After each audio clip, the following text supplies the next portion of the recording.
Hey and welcome back to Fanfic Reading. Today we are reading The Warmth That Changed It All by Raalm and ToxicExotic. I hope you enjoy. Chapter 66, Stripes and Strikes. Enough! Her patience had finally run out. Pinching the bridge of her nose, Weiss let out a silent sigh. Standing up, she looked the silver-haired woman in the eye. She could see a defiance in the deep pools of blue, but it was quickly fading. "I am done with your excuses," she said simply, pressing her fingertips against her desk and leaning forward a little. "I refuse to believe, even with everything going on here, that your office's organizational skills are that incompetent. I have asked you politely to get me these files multiple times this week, and I have been very patient with what I know for a fact are excuses, but not anymore.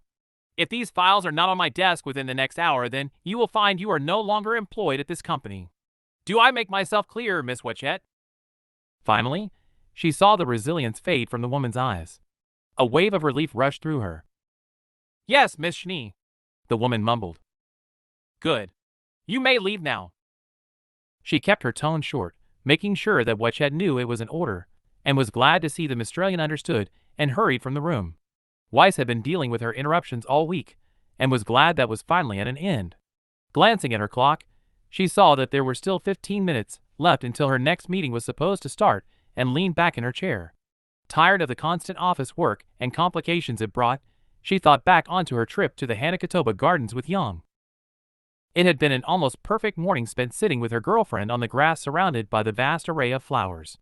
As the sun beamed down on them, they'd eaten sandwiches Young had made for them, and simply talked. It had all been mindless conversation, things they'd talked about before, or just stupid things that had no real importance, but it was nice to simply relax. However, as close to perfect as the morning was, it was still hampered by one thing. She still hadn't told Young about Beacon canceling the scholarships. It had been tough to find a moment to bring it up. When they'd arrived, Young had been upset about the issue with Blake. It was something Weiss still wasn't sure how she felt about, but she trusted Blake. Besides, it sounded like she was going to be doing the same thing as Ilya, and the other faunus had done nothing that caused her any concern. She also knew that Young was still struggling with those emotions since the woman had fallen asleep the night before with Blake's contact information pulled up on her phone. Weiss really didn't want to add yet more on top of that, not when they were in Mistral to enjoy themselves. There was also the fact that she'd already thought up a way to fix that certain mess she'd made, and knew it was something Young wouldn't approve of. The woman had been resistant enough to take the card for her personal account, so Weiss didn't even want to imagine how much she would be against her offering to pay for Ruby's college tuition. But she knew for sure that the woman would be against it. It was an issue she wasn't sure how to handle. Technically, she didn't have to tell Young. After all, it was Ruby's future and Ruby's decision to make. But Weiss didn't like thinking like that. Just because it was Ruby's future, that didn't mean Young wasn't involved. Anyone who spent any time around the pair knew just how much Ruby meant to Young, so excluding her from such a decision was just wrong. It was also highly likely that Ruby would talk to Young about it anyway. Letting out another sigh, she leaned forward and pressed the palms of her hands into her eyes until she saw spots. She hated just how much damage her single action had caused, and was beginning to question whether it was actually worth it. Being in Mistral had opened her eyes to just how much there was to change. At every site she visited, in every meeting, she was seeing it. The subtle racism permeated the city, anti-faunus signs hung from more shops than not, and the company seemed to be seeped in it. It had been impossible not to notice the difference in employment between the factories and the offices. How faunus were plentiful in the former yet sparse in the latter. Nor was it hard to notice how even in the factories the managers were all humans. The number being a little skewed was natural, as having a 50-50 hiring practice was highly unlikely if they were hiring off credentials alone, but the sheer difference was too much for that to be the case. Of course she knew Mistral was more intolerant than most, but that didn't change the fact she knew things like that happened everywhere. How had her grandfather's company fallen to such a low standard? How had the empire built by a man dedicated to bringing the world together been reduced to this? Was the influence of one cruel man really enough to offset the influence of a good man? Or were the problems there from the beginning? It was hard to know. As much as she loved and respected her grandfather, he was at Legion. And if there was one place on Remnant where racism ran deeper than Mistral, it was Atlas. She'd never seen him act in such a way, but that didn't mean he might not have had his own prejudices. She highly doubted that was the case, but the man had headed up the company for 45 years, and somehow Jacques had undone all the goodwill it had garnered within a few years. Though her grandfather had likely not been the source of those issues, it was undeniable that the turnaround was too fast. If that was the case, was it really Jacques who had corrupted it, or was the corruption already there from other sources? That thought alone made Weiss groan in annoyance. If that was true, then rooting out the cause would be so much harder than just getting Jacques out of the company. How much else would she have to do? How much res true? Miss Schnee. The voice that emanated from the phone on her desk drew her out of her thoughts. Looking at her clock, she saw that the 15 minutes were up. Your 3 o'clock is here. Stretching her arms and rubbing the sleep from her eyes, Weiss pressed a button on the phone. Thank you, Sandy. Please send her in. Organizing a few files on her desk, she leaned down and pulled a file from her desk. The upcoming meeting had been one that she was a little worried about, since her guest was notoriously tough to please, so had made sure to collect the files herself. Even then, she'd had to use the full force as a shareholder to get them. It was something she would be doing again if Wachette failed in getting her the files this time. As she set it down though, there was a knock and the door opened without waiting for her to answer. Stood in the doorway was a dark-skinned woman with short brown hair that fell just to her chin on one side and a pair of tiger ears, the edges tinged orange, stuck out from it. She wore a black sleeveless top, which exposed tattooed stripes running down the length of her arms, and a pair of white shorts that clung tightly to her legs. Underneath them were a pair of black leggings that cover her feet, which were slipped into a pair of heeled sandals that were held on by nothing but red strings. For being just as short as Weiss herself, Sienna Khan was definitely an imposing figure, and a rather beautiful one at that. Welcome, Miss Khan.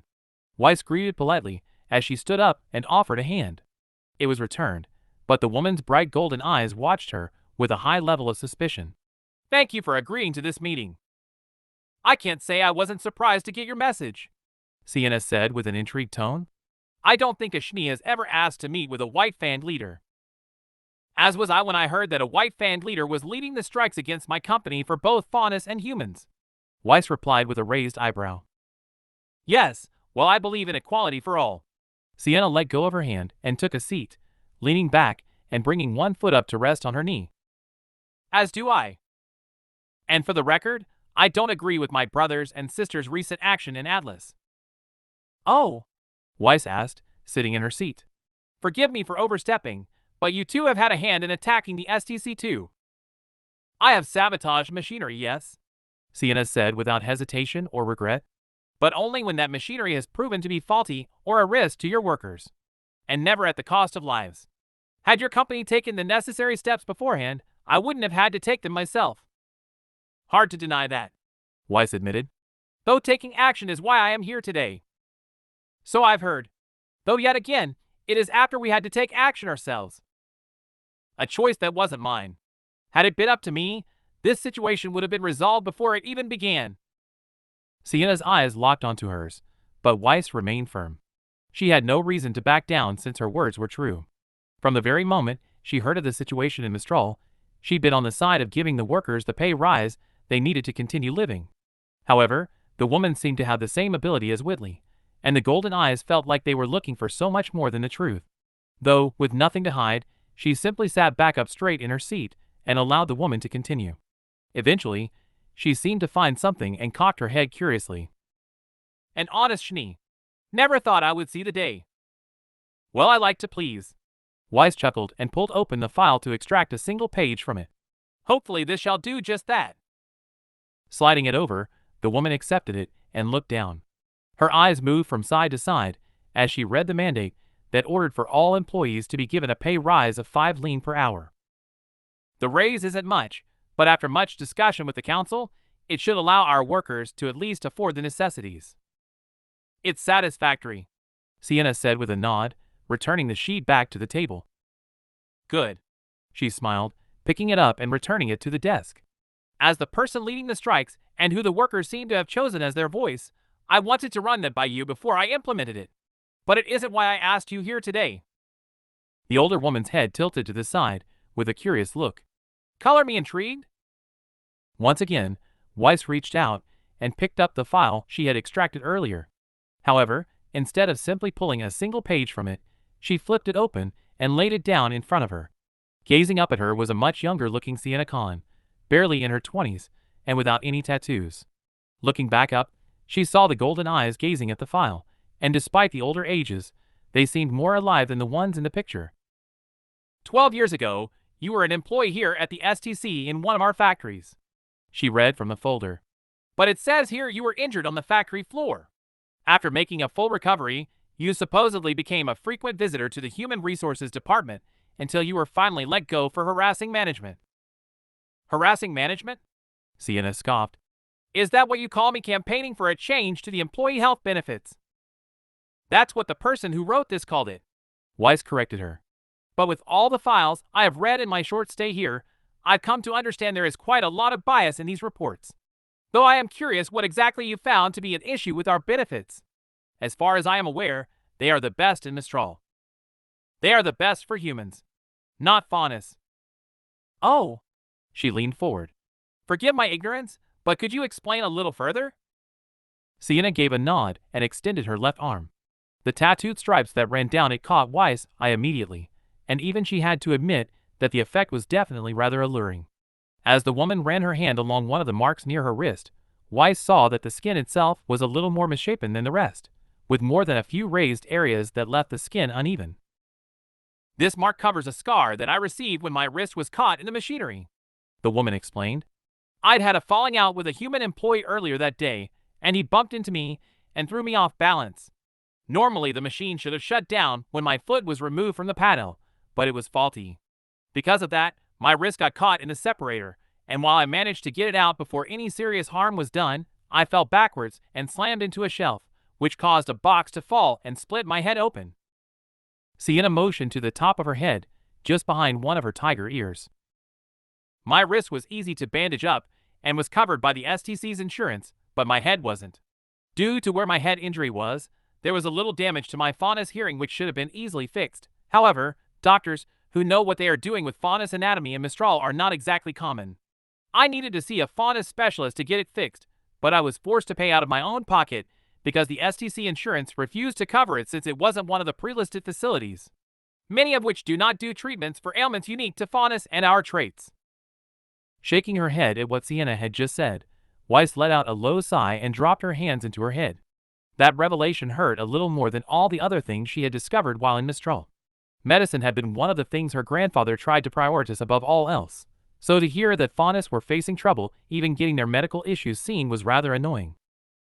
I see, she finally breathed, unable to keep the tiredness from her voice. That is definitely an issue I will be looking into immediately. Good to hear, though that is hardly the first time I have heard such a promise. The last time was just before I was let go, and nothing has changed yet. Well, that is not how I operate, Weiss replied firmly, writing down a reminder to call Edward. You have my word that these issues will be looked into by me personally before I leave. I have to admit, Sienna hummed, her eyes still gazing into her own with a blazing intensity.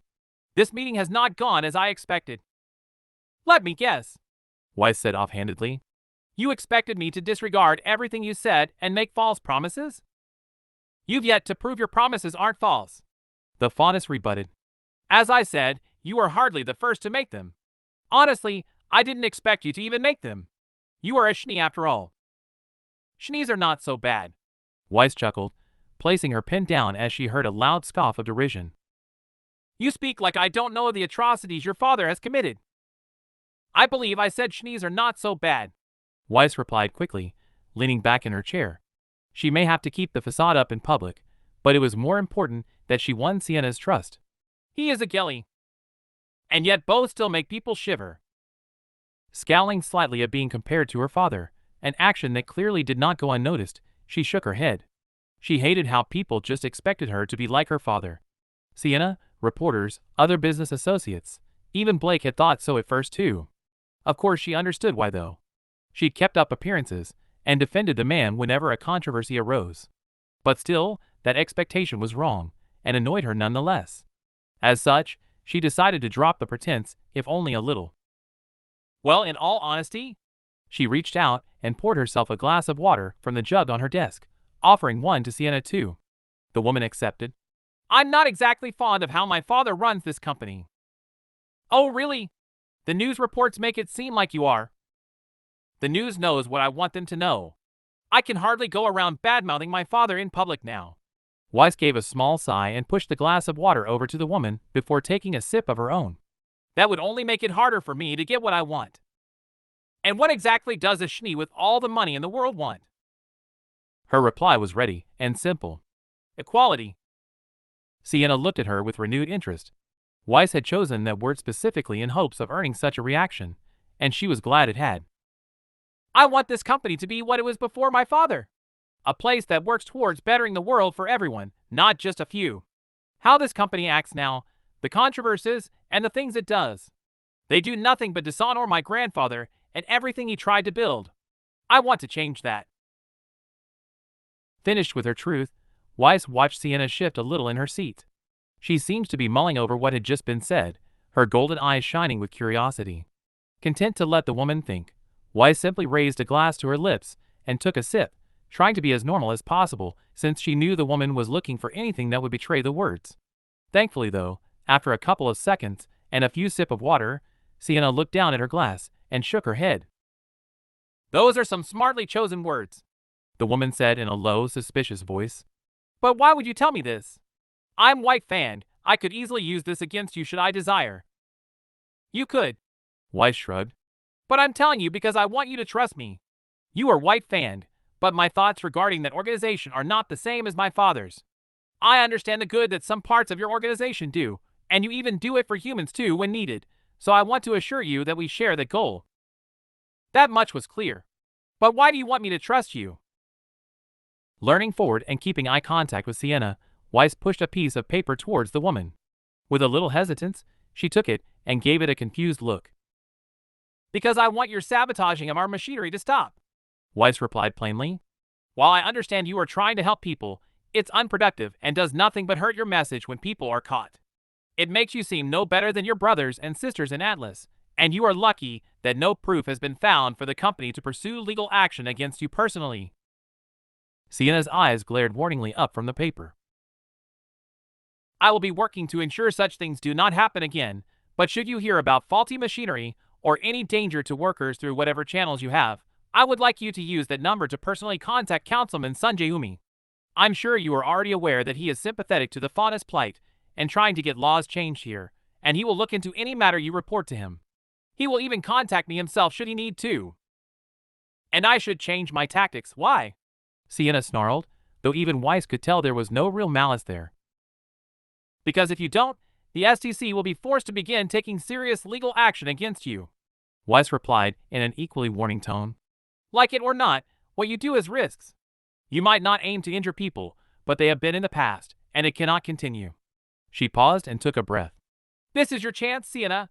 A chance to work with both the Council and the STC, maybe not officially, but in a way that can do some good. With people who want the exact same thing as you. Equality. Please do not waste it. For what felt like a full minute, the two women simply stared at each other.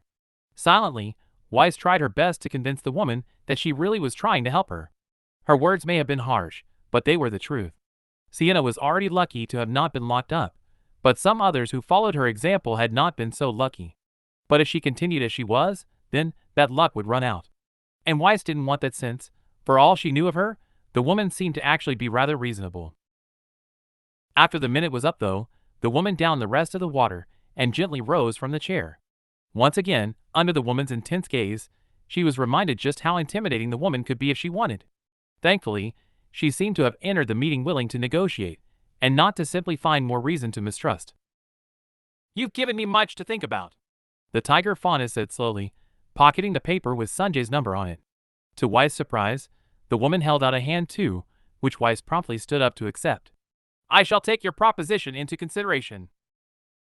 The grip tightened and Weiss felt herself pulled forward, close enough to smell the woman's perfume, which smelled like oranges. Amber eyes bored into hers, and Weiss felt a chill run down her spine. But mark my words, Miss Schnee.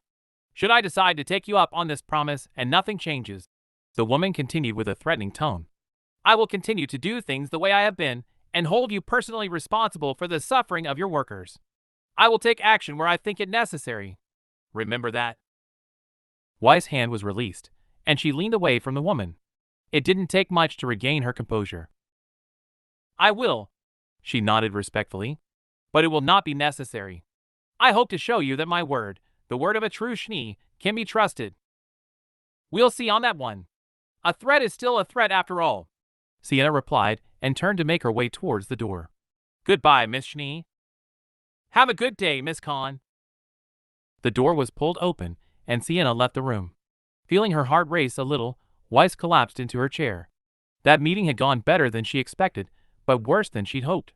The most she could do was hope the leader would take her up on the offer, and do everything she could to fulfill her own end of the bargain if she did.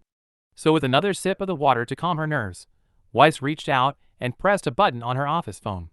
The ringtone sounded for a couple of seconds before it was picked up.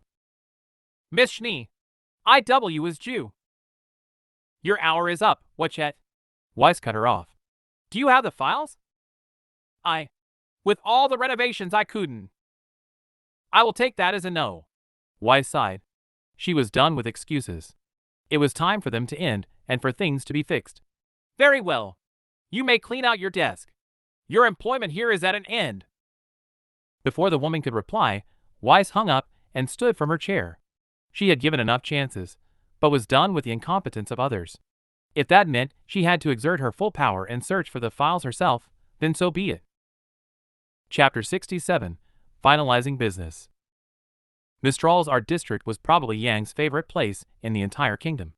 Taking up the entirety of the mountain's largest outcrop on the second highest level, the whole area smelled of paint and wood. Just like the rest of Mistral, shops were built into the face of the mountain itself, but there were also numerous museums and galleries. On the plateau itself were innumerable pop-up stands run by people who painted all manner of things. Caricatures, life paintings, sketches, sculptures, all manner of things were created by the people who spend their days there. There was even a small secluded section off in the corner for nude modeling, for those who felt brave enough to do that so publicly. It was safe to say that Yang was quite happy as she sat outside a local cafe sipping her strawberry hot chocolate.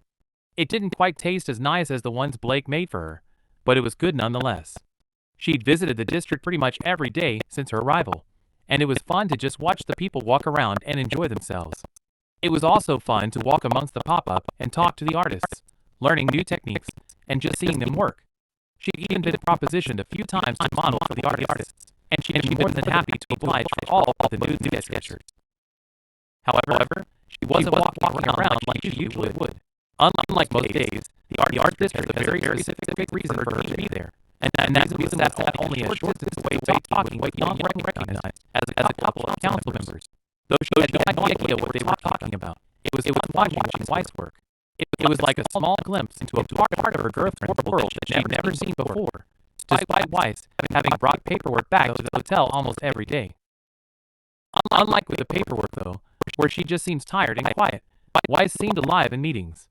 She was smiling, the conversation clearly flowing with ease, and her hands moving around slightly as she explained whatever point she was making.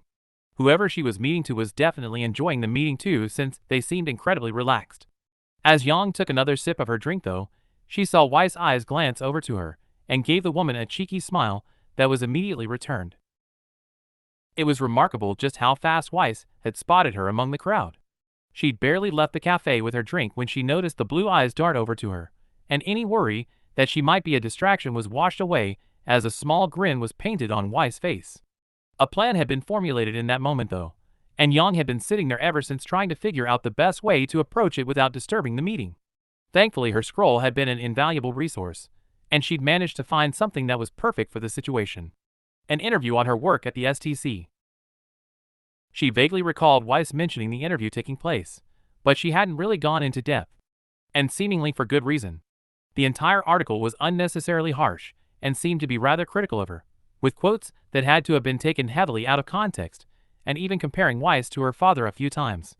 It was the first time she'd read an article about Weiss that had been written in such a way. They had been coming out ever since the files had leaked after all, but it still rubbed her the wrong way. So she figured that she could at least make something good come from it. She didn't have to wait too much longer either, as two of the people at Weiss' table stood to their feet and made their way into the restaurant. Seeing it as her opportunity, Yang stood to her feet with a small wince from the fresh tattoo on her side, slowly making her way over. As she approached, she saw Weiss' eyebrow raise subtly, but the woman's attention remained on her drink. She said when she approached the table, putting a little bit of hesitation into her voice. You're Weiss, right? The looks of surprise on Weiss' face almost made her laugh, but she kept her composure. You are like my idol. The woman looked taken aback and blinked rapidly for a moment, but quickly recovered and offered her a smile. I am, she replied in a welcoming tone. I'm honored you think of me that way. How could I not? She said with a huge smile that she hoped no one else could tell was purely to tease Weiss. You're my age, and you're already helping run a company while still in college. I don't care what the press says about you, you're pretty amazing. A small hint of red appeared on Weiss' cheeks, something Yang was definitely going to tease her about later. At least somebody in this city knows to ignore the ramblings of the press. The man sat at Weiss' table chuckled. Mishni has been a great help to our kingdom. Why, you're too kind, Umi-san. Weiss's reply was sweet. Oh, Umi! Like the councilman? She scratched the back of her head. I'm interrupting something important, aren't I? I'm sore. It's fine. The heiress shook her head.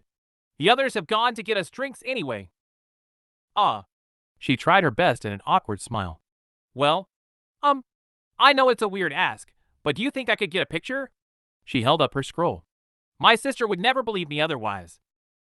Weiss' eyes finally lit up with realization, and her grin grew a little wider. Turning back to the councilman, she muttered a quick apology, but he simply shook his head and gave her a smile. As the woman stood up, Yang made a show of fixing her hair, fluffing it up a little. Finally, though, she was ready, and as Weiss scooted up next to her, she raised her scroll in front of them, making sure to get the beautiful array of art stalls behind them into frame. Get away for 5 minutes? She whispered quietly enough that only Weiss could hear her. She'd fully been expecting Weiss to say no, but to her surprise, the woman's smile widened slightly. I'll try. East bathroom, she muttered, putting on a wide grin and quickly snapping the picture. Thank you so much, she said once they were done, and Weiss had begun to move back to the table. My sister is gonna be super jealous. It was super awesome to actually meet you. It was nice to meet you too. Yang hovered around just long enough for it to get a little uncomfortable, but soon raised her hand with an awkward, well, have fun with your meeting. Giving the pair a small wave and flashing a smile at Weiss, Yang moved away from the table and into the art stands. Taking her time, she skimmed through a few of the art pieces. It was fun, and she enjoyed guessing which would be appearing in the art gallery that night, since many pieces from the plateau usually ended up there. One piece she was particularly interested in was a snow fox that was mid-jump as it ran across a hill. It was an odd drawing, since snow foxes only lived on Solitas, but when she asked about it, the woman drawing simply told her a story of the time she'd been there as a girl and seen the animal. She'd been in awe of seeing something so beautiful so close to home, and that image had stuck with her for her whole life. Yang couldn't help but think of Weiss as she listened to the story. It reminded her how lucky she was to have found Weiss, who was also from Solitas, near her home, and she too was so beautiful that her image was now a permanent fixture in Yang's mind. Because of that, she told the artist to save it for her to be picked up once it was finished. Eventually, though, she made her way into the bathroom and slipped inside a stall to wait. Thankfully, the bathroom was kept very clean. The door opened multiple times while she waited, but she simply flicked through her scroll while she waited. After 10 minutes, though, the door opened yet again, and a couple of seconds later Weiss' voice echoed around the room. Yang? Just as she heard the heels click past her stall, Yang pulled her door open and reached out to grab the woman around the waist. A small yelp of surprise came from the woman, but she was easily dragged into the stall, and the door was shut again. Without hesitation, Yang gently guided the Shni back against the door. This Aga. Her words were said through a smile, but were cut off as Yang leaned down and pressed their lips together. While it wasn't particularly heated, she placed her hands on the woman's waist, moving in closer and letting out a short hum as the kiss was returned. After a second, she felt hands work their way into her hair, the thumbs grazing gently at the back of her neck. However, after a couple of seconds, one of the hands slipped down to her shoulder and gently pushed her away. I said I don't do bathroom stuff, the heiress said, but the grin gave away just how much she liked the sudden affection. Nope. You said you don't do public stuff. Yang smirked in return. This is a private stall. In a public bathroom. As semantics. A quick chuckle escaped from the woman as Yang leaned in for another kiss. It was returned for a minute, but she was soon pushed away again as Weiss looked up at her with shining eyes. "What's gotten into you?" "Nothing." She received a raised eyebrow in return and knew the jig was up. "Okay. Seeing you work was maybe just a little sexy." "Oh, really?" A sultry look fell over Weiss. "Is that why you interrupted us for a picture?" "Partly." She leaned in again, only for Weiss to turn her head away. "I also wanted a picture of us here." Let me see it." Pulling her scroll from her pocket, she quickly found the picture and held it up for Weiss to see. While they had taken a few more together since the one taken in her bedroom, it was the first they had ever taken in public. She'd offered before, of course, on one of their secret outings, but Weiss had never been fond of the idea, saying that she didn't want a picture of them in hiding. So she was happy to see Weiss' eyes light up as she looked at the newest picture of them out together, even if it was technically a lie. "You are most definitely sending me that." Yang tapped her chin playfully, only for Weiss to knock her hand away with a laugh. "You know my price." With a roll of her eyes, Weiss' hand slipped down to grab the front of her jacket, and Yang felt herself pulled into another short-lived make-out session. Knowing it wouldn't last long, and that the woman would have to return to the meeting before long, she let herself enjoy the moment. It still felt amazing to be wrapped in the delicate floral fragrance or Weiss perfume, and to feel the hands so eagerly running through her hair. It soon ended though, and Yang was left looking down at her beautiful girlfriend as she pulled her own scroll from her purse. "I'll pay the rest tomorrow on our way to Argus," she said with a seductive smirk. "After all, it's such a long trip that our private compartment has a bed." Yang tapped her scroll against Weiss to transfer the image. "That is definitely a good trade, so long as you go gently. I know you love my abs, but I'm still healing here." "Shut up." Weiss laughed and shoved her away a little. "How is it anyway?" "Still feels like I got a sunburn." She lifted up her shirt a little to reveal the flaming heart just underneath her rib, which was wrapped in film to stop it rubbing. "Which is strange since I've never had sunburn before. I'll put some more cream on it later." "Good." Weiss' hand reached out and gently touched around the area, the light touch still enough to cause a hint of pain to pulse from the area. "It looks amazing though." "It'll look better when it heals." She lowered her shirt. "But you should get back to your meeting, right?" "Yes." Weiss groaned, her hands coming out to land on her waist. "Just one more day, and I'm all done." "Nah." Yang chuckled and pressed a kiss against the woman's forehead. "You love it." The heiress gave a subtle nod and finally backed away. "I do. It's still tiring though." "Well then." She placed one hand on the door and used it to keep herself steady as she leaned forward and spoke in a quieter, more husky tone. "Call me when you're done, and I will meet you back at the hotel for a massage fit for a princess." The snowy-haired woman's eyes fluttered shut, and she let out a happy groan. "I will definitely take you up on that later." Her eyes opened. "But I do have to go now." "Alrighty." Yang leaned down and pressed a kiss to her lips. "Go kick some ass." "Not that kind of meeting." Weiss chuckled with a shake of her head, slipping the bolt on the door aside and peeking out to check the way was clear. "Please," Yang called as the woman slipped out, sticking her head out of the stall to watch her walk away. "You can always kick some ass." "I'll remember that." "Oh, really? Is that a promise?" With a shake of her head and a slight roll of her eyes, Weiss turned and left the bathroom, though not before Yang saw the huge smile on her girlfriend's face. Alone in the bathroom again, she glanced back down at the picture and let a smile pull at her own lips. As she went to put it away though, her thumb slipped and scrolled to another in the roll, one of her and Blake smiling happily next to each other. It was a mess she had yet to fix. She'd been meaning to call, to say she wasn't mad and that they would talk when she got home, but for some reason she just hadn't. She'd wanted to, and had even sat there with Blake's number pulled up, but hitting the call button was hard. While she wasn't mad, she wasn't too sure Blake felt the same way. After all, she had just skipped town after saying some things she definitely regretted, and Blake had always been particularly sensitive to fondness issues, for good reason. The idea that she would call her best friend and have the call hung on immediately worried her and constantly kept her finger from hitting the call button. Even in that moment, with it only being a picture, she still felt a small hint of worry seep in. So with a small shake of her head, she did what she had done for the entire stay in Mistral, and put it to the back of her mind for when she returned home. Though she knew from experience that it wouldn't stay there for long. Stifling a small yawn, Yang made her way towards the elevator bay. It had been a long day filled with adventure. After hanging out in the art district for most of the afternoon, she'd eventually left to catch a movie that was showing in the theater district.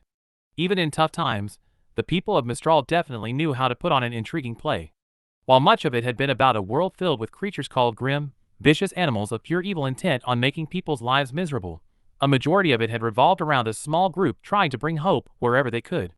The actors and playwright had made no attempt to hide that it was based on Mistral's own issues, and Yang admired them for that.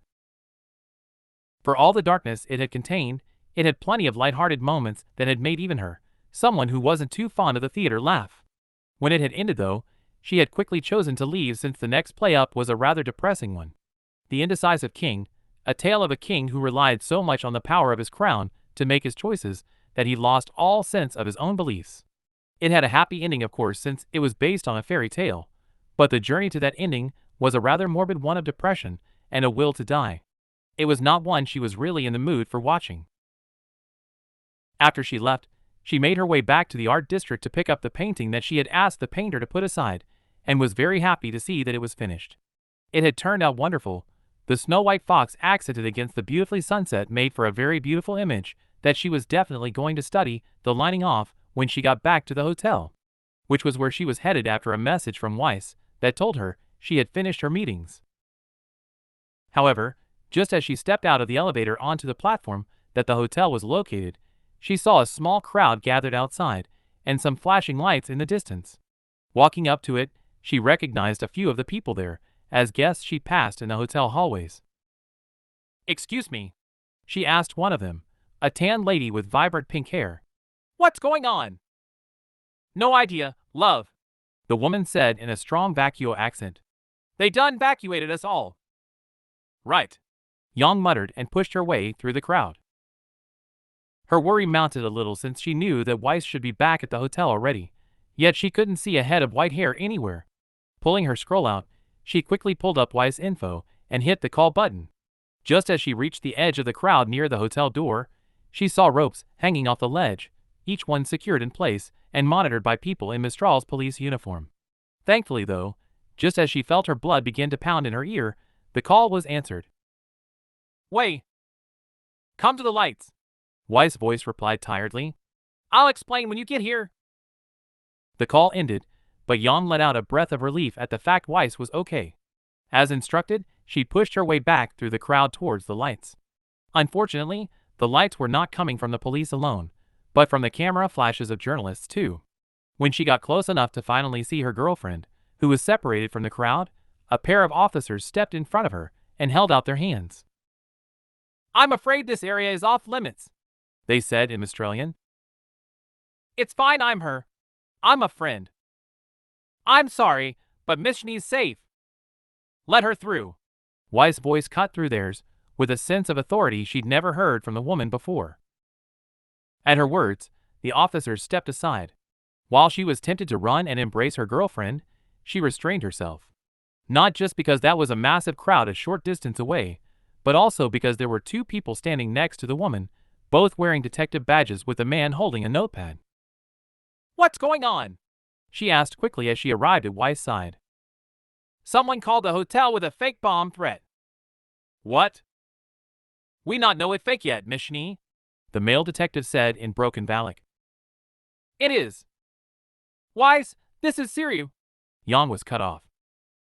"Do any of you think I have not been through this before?" Weiss snapped at all three of them. "I have had these my whole life, and the only time something ever happened to me was when they did not announce themselves. If they wanted to hurt me, then they would not have called ahead to give me warning." Weiss glared at each of them in turn, and though Yang was still a little worried herself, she gave her girlfriend a small nod. Weiss was right. If the danger was real, then they wouldn't have warned her. The woman also had far more experience with the situation, so Yang decided to trust her. "Do you know who called it in?" she asked. "The receptionist says the voice was muffled, so no," one of the detectives said, and pushed a lock of bright red hair behind her ear. "I don't suppose you have anything that could help us start looking?" "Given everything with my father, the white fan would be a good start."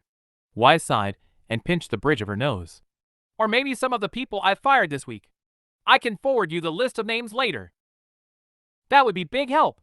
The male detective replied with a nod and flipped his notepad shut. In meantime, I go check on bomb team. With a nod to his partner, the man walked off and left the three of them alone.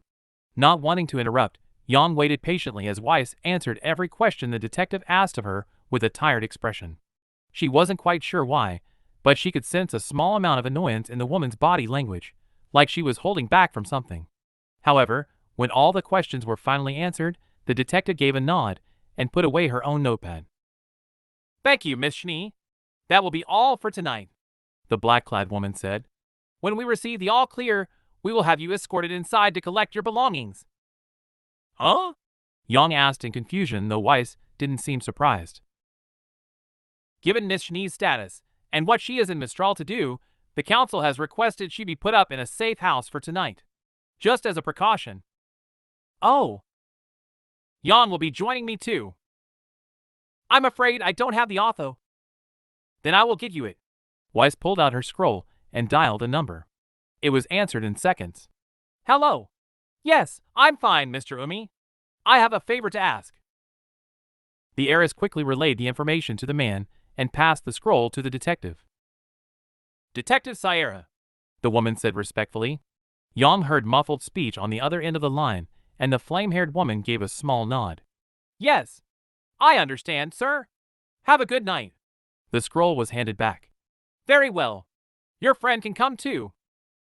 Thank you. Weiss sighed.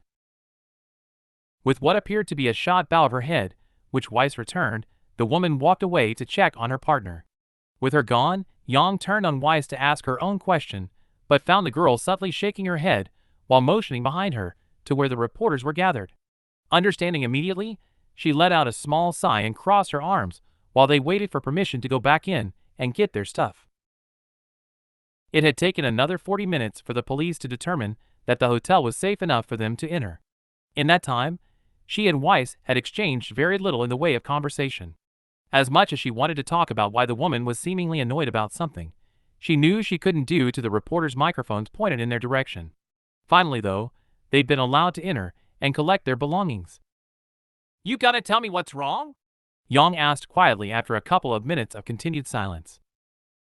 Nothing, the heiress said shortly, practically throwing her things into her suitcase. Despite Weiss' words, her eyes flicked to the window cautiously, and Yang definitely noted the speed of her packing increase. With a sneaking suspicion of what was going on, she placed a jacket into her own case and took a step towards her. It's okay to be scared, Weiss, she said carefully. You just had someone three. That's not it, she replied simply. Then what is it? It's you? WH what?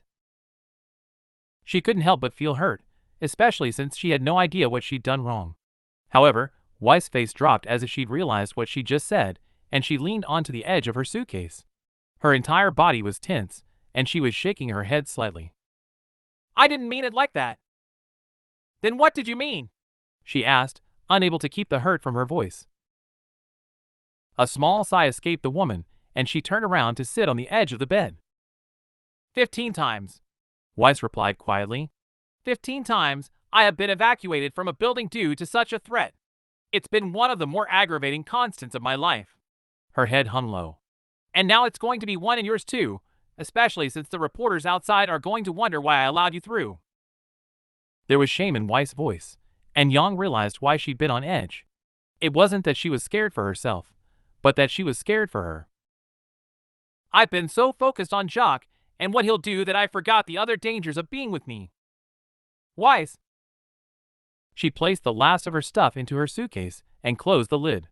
Shaking her head, she walked over and sat down next to her girlfriend. You know how stupid it sounds, right? Weiss looked up and scowled at her, but Yang simply reached out and ran a thumb along Weiss' left eye. Your scar, the thing in Atlas, what just happened, there being a risk isn't exactly news to me. But you remember how my mom died?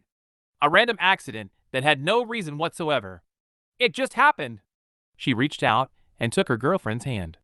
There's danger in everything, Weiss. I'm not going to stop living my life or loving you because of it. Blue eyes glanced over at her, and Yang gave the woman an effortless smile. She appreciated that Weiss was that worried about her safety, but it was unnecessary. Yang knew exactly what she was getting into, knew all about the war between the White Fang and the STC. While the main fear of Jacques because of how unpredictable he was, the White Fang were a lot more simple. Attempt to strike fear and rally people from it. But she had already faced her monster, and she'd won. You're really not afraid of them? I mean, I can't exactly say the threat didn't worry me when I couldn't see you, but not really, no.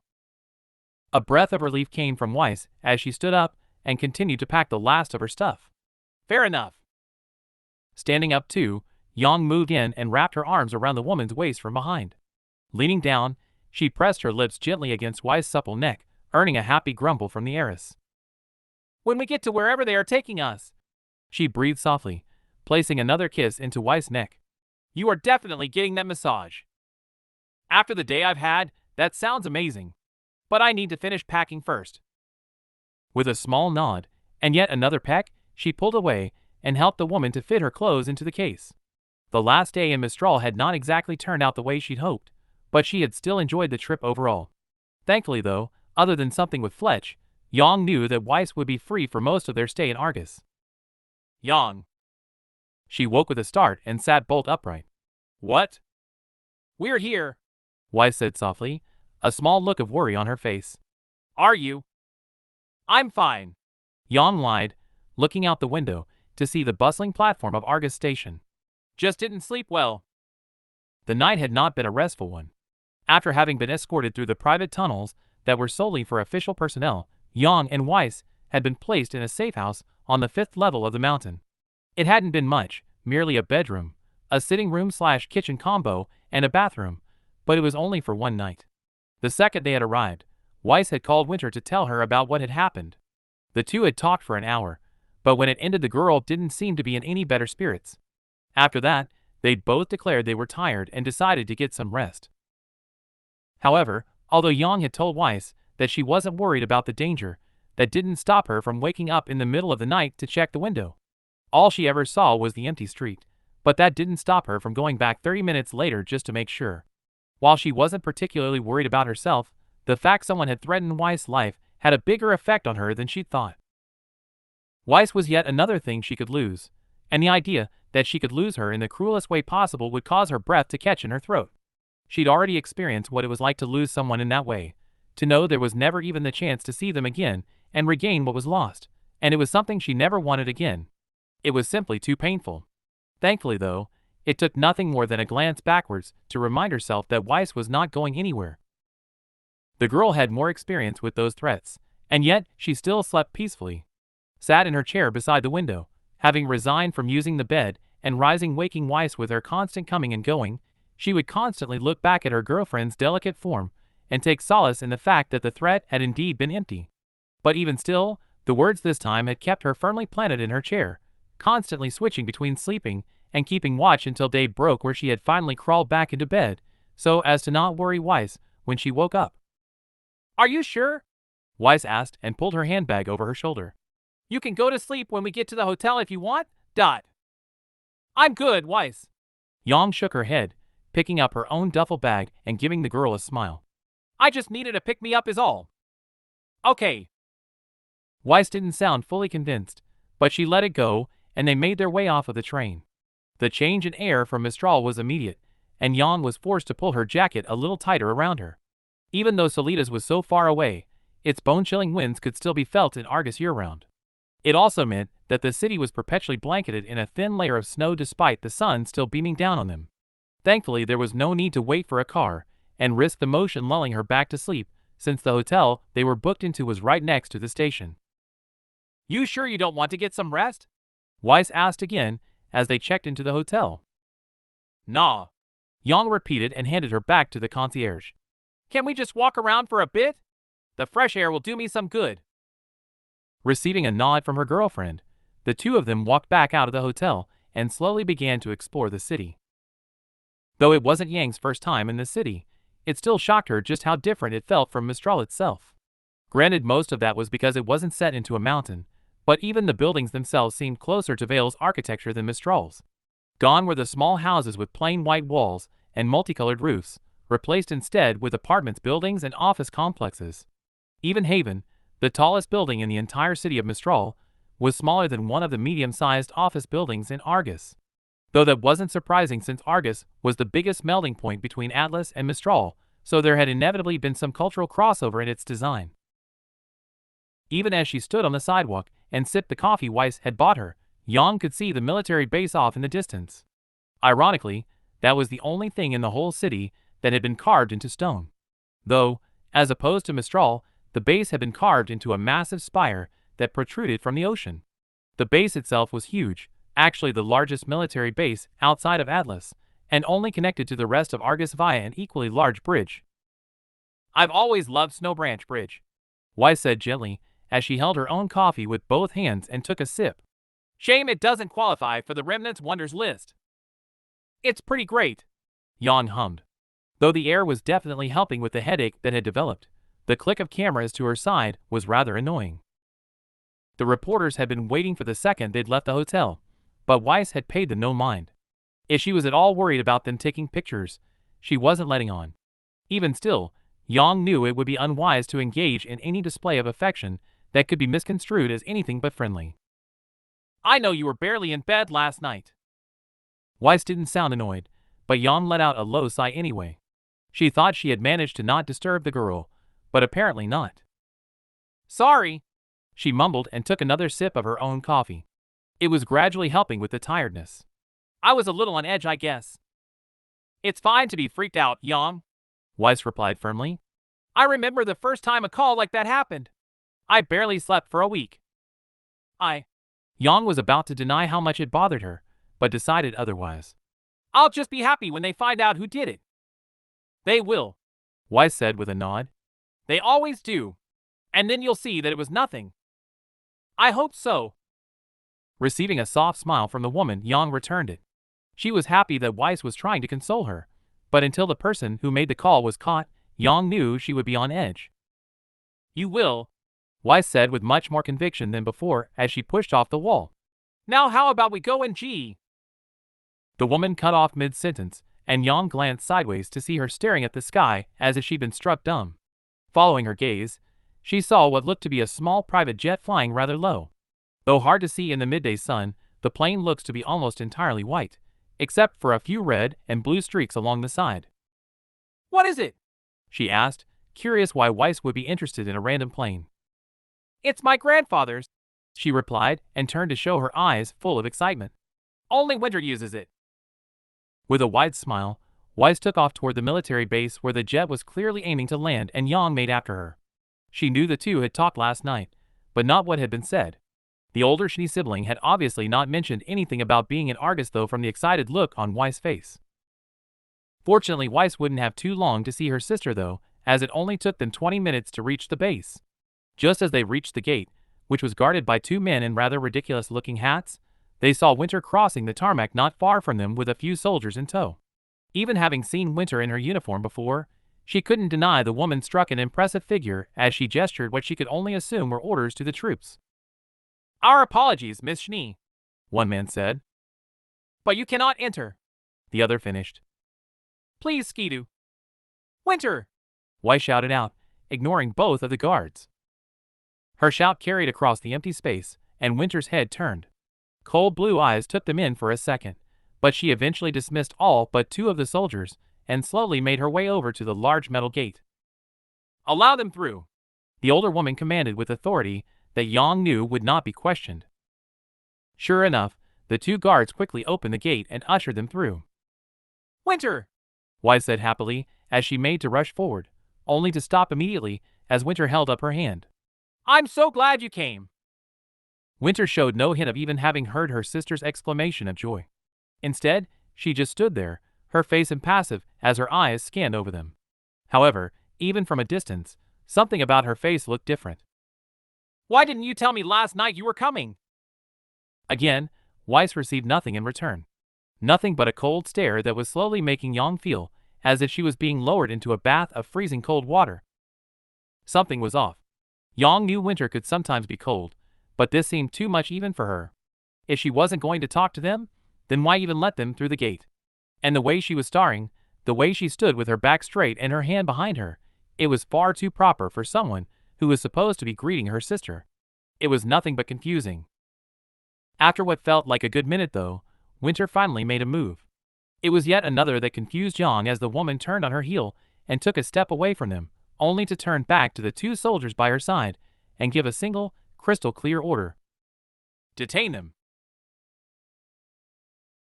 And that's all for today. Thanks for coming by and hanging out. I hope to see you next time.